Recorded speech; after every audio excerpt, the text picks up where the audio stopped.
il est suruni. Ouais. Mais tant qu'il respire, il n'est pas mort. Ça, c'est le sexe des anges. S'il n'est pas mort, c'est tout comme. Non, pas forcément. Merci, monsieur Thierry Ardisson. C'est pas parce qu'on ne bouge pas qu'on n'est pas mort. On peut parler de... Attendez, vous n'allez pas décréter l'euthanasie d'État maintenant, mais c'est n'importe quoi. Vous savez, je sais que monsieur, je sais que vous avez beaucoup intérêt en tant que Français à ce que le régime du président Bouteflika perdure. Et je vous donne un exemple. 65%. Mais j'ai le droit de répondre. 65% du gaz dans le désert algérien d'une wilaya, un département qui s'appelle Adrar, appartient à Gaz de France, aujourd'hui Engie, jusqu'en 2043. Je sais que vous adorez le régime. Mais ne répondez pas comme ça, c'est à côté. Pourquoi c'est à côté? On n'est pas à la botte d'Engie. Vous m'interdisez de répondre à ma façon. Il n'est pas mort, mais c'est tout comme. William. J'ai du mal à comprendre votre légitimité à en parler. Il ne faut pas m'inviter, cher monsieur.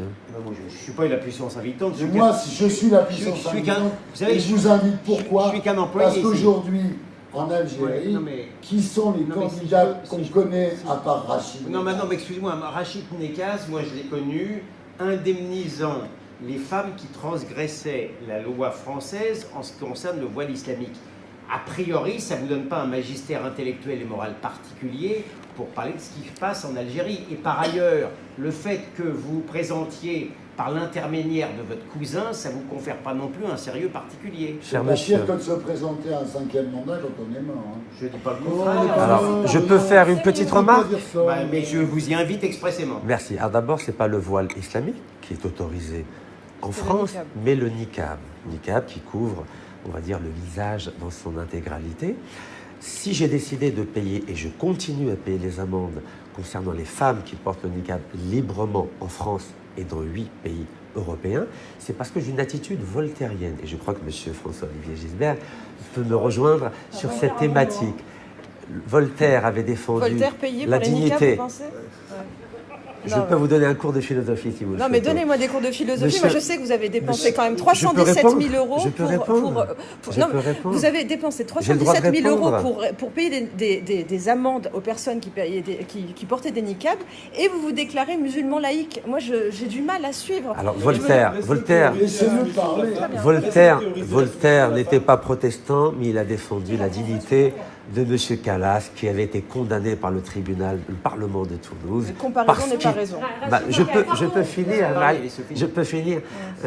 Et il a réussi à réhabiliter la dignité et l'honneur de M. Calas. Et Voltaire disait, pour schématiser, même si je ne suis pas d'accord avec ton opinion ou ta philosophie, je me battrai jusqu'à la mort pour que tu aies le droit de l'exprimer. J'ai écrit un livre qui s'appelle Le Voltaire du niqab et qui explique ma démarche et mes combats dans 20 pays depuis 18 ans. Et si je peux me permettre, je défends aussi la liberté des femmes qui refusent de porter le voile en Iran. Je me suis rendu... Vous payez quoi pour elles? Vous payez des maillots de bain? Je vais vous répondre au-delà de la caricature, chère madame. Non, mais vous êtes dans la caricature, monsieur. J'ai fait libérer 29 femmes à Téhéran le 8 mars 2018 parce qu'elles avaient refusé de porter le voile et j'en suis très fier. Première chose, est-ce une raison pour enfreindre la loi et inciter à l'infraction de la loi en France? Première chose, mais surtout, votre exemple qui consiste à citer Voltaire est absolument ahurissant. Pourquoi? Parce que Voltaire s'est battu pour que des gens comme Calas, des gens comme le Chevalier de la Barre, échappent à l'intolérance religieuse qui est exactement celle qui est prônée par l'idéologie que défendent ces femmes qui portent le niqab. C'est-à-dire que ce niqab est une façon de refuser la société en expliquant qu'il y a une barrière et qu'on ne va pas se mêler aux autres. C'est une conception de la séparation qui est le contraire absolu de tout ce qu'a défendu Voltaire. Donc venir prendre le procès de Calas, le calvaire du Chevalier de la Barre qui a vécu une horreur de la part d'intolérants religieux, venir retourner cet argument pour défendre une infraction à la loi française de la part de gens qui sont des intégristes religieux, exactement ce que combattait Voltaire, là je dis chapeau l'artiste, franchement, c'est hallucinant. Je peux répondre? Oui, répondez ensuite Raquel. En 2 temps. M. Calas était déjà mort lorsque Voltaire l'a défendu, première chose. Et sinon, quand je paye les amendes, je peux répondre, c'est pas grave. Permettez-moi de répondre, s'il vous plaît. Madame, je peux répondre, s'il vous plaît? Lorsque je paye l'amende, j'annule l'infraction. C'est ce qu'on appelle le droit. Donc je ne suis pas en infraction avec la loi. Ce sont, Madame Polony, lorsque je paie l'amende, j'annule l'infraction. En droit, ça c'est pas vrai, monsieur Nécaz. Si, madame, vous êtes avocate et vous le savez. Bah oui, donc le principe. Au contraire, quand on a une contravention, vous payez la sanction, point barre. Madame, lorsque je paye l'amende, je vais pas vous faire vous aussi un cours de droit. J'annule l'infraction. C'est pas le bon terme. Annuler, c'est pas le bon terme. Je suis prof. Madame, en droit, c'est le bon terme. Le paiement de l'amende annule l'infraction. Vous incitez les hommes à imposer un rapport d'avocat à des femmes qui le veulent. Cher monsieur. Monsieur, je ne vous ai pas serré la main, ça ne vous aura pas échappé.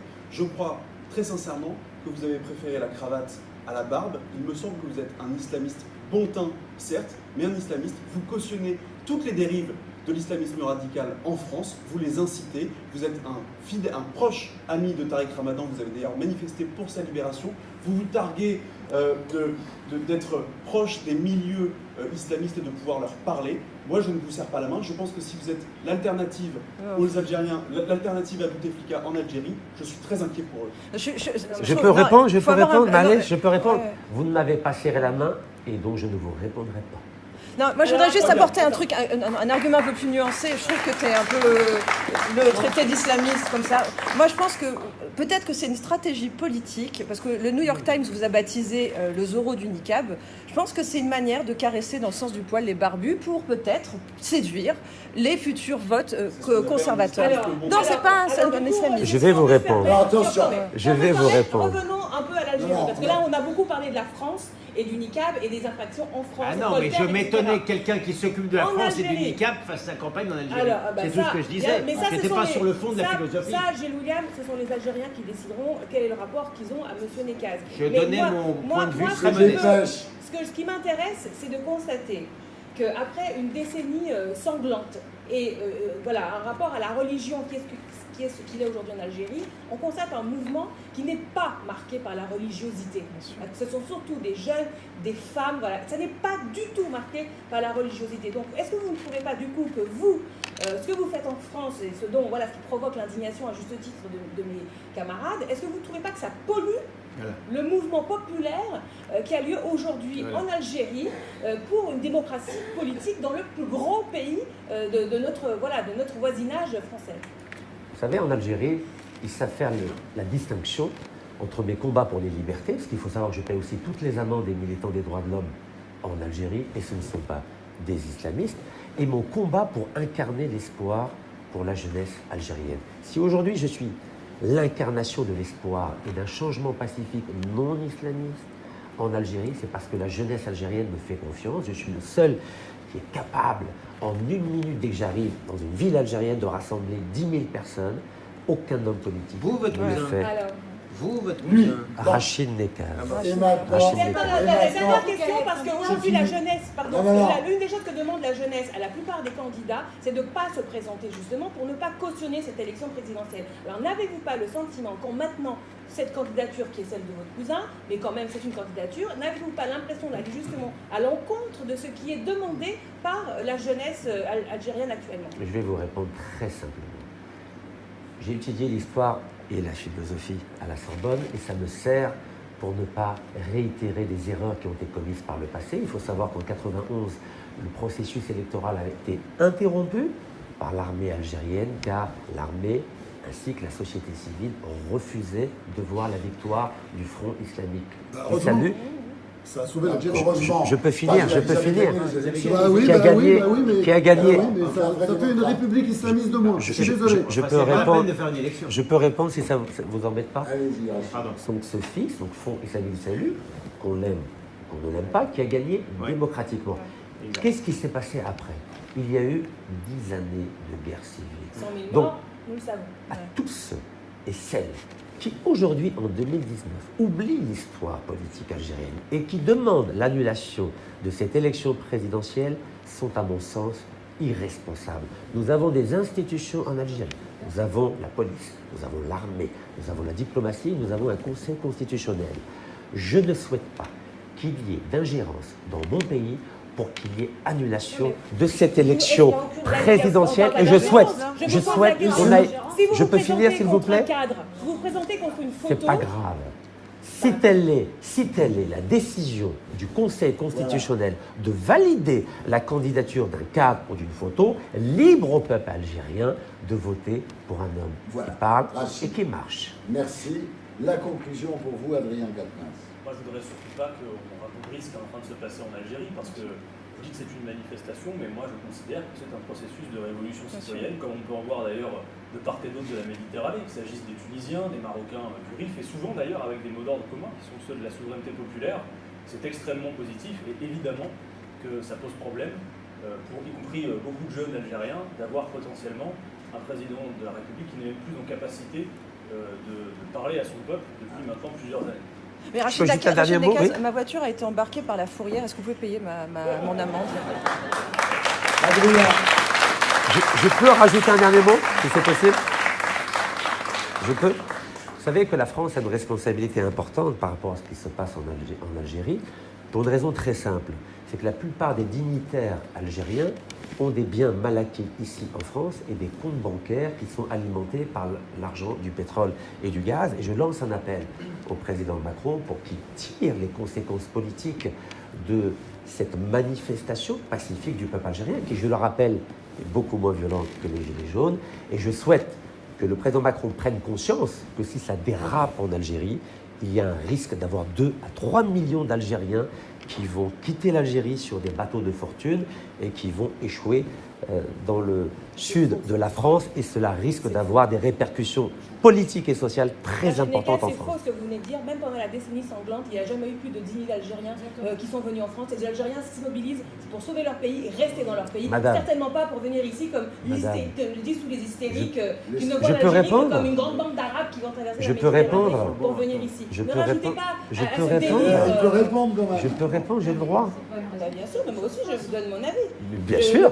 Pour parler de 2-3 millions, si pendant la décennie sanglante, on a eu que 10 000 Algériens par année, mais je vais... Raquel, sois modeste. Permettez-moi de répondre. Modeste. Permettez-moi de répondre. Je vous en prie, ça sera le mot de la fin. Depuis 20 ans, 2 millions d'Algériens ont quitté l'Algérie pour venir où? En France, en Espagne, au Canada. Il y a une convention d'entente judiciaire entre la France et l'Algérie qui protège cette mafia des carottes voleurs en Algérie. Je souhaite qu'elle soit remise en question de façon à ce que l'image de la France auprès du peuple algérien reste intacte. Faites confiance au peuple, monsieur.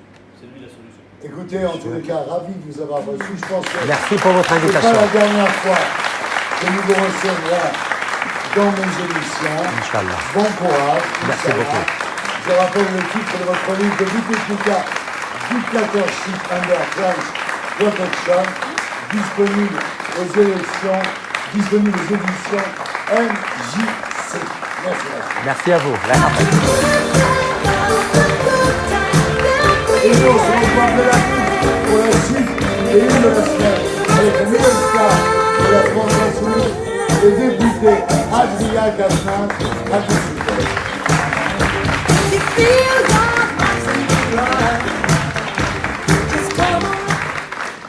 Bon, alors là, on est entre nous. Moi, je vois pas pourquoi vous êtes tellement agressif avec Rachid. On n'a pas été agressif du tout. Mais pas du tout. On n'a pas été agressif du tout. Vous êtes agressif, mais très bien. Moi, si j'étais algérien, je préférerais avoir il s'en est plutôt bien sorti. Mon cher Thierry Ardisson, vous savez que la France m'a affiché S. Et à chaque fois que je suis dans la police des frontières, je passe une demi-heure. Oui, je sais, mais c'est pas grave. C'est pour ça que j'en ai pas parlé. J'en ai pas parlé. Bonne chance d'y arriver. Inch'Allah. Par rapport au peuple algérien, tout ça.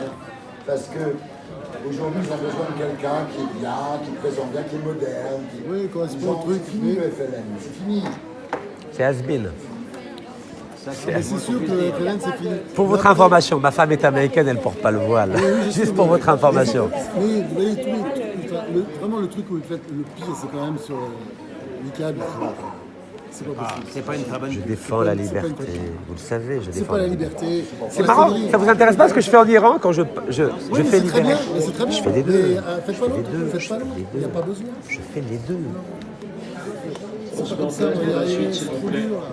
Merci beaucoup, au plaisir. Hein. Merci encore, à bientôt. On va le faire là, Merci beaucoup. Bye bye. Je vais vous déséquiper, vous. Merci, c'est gentil. Alors il l'a mis au pantalon. Il l'a caché. Ouais.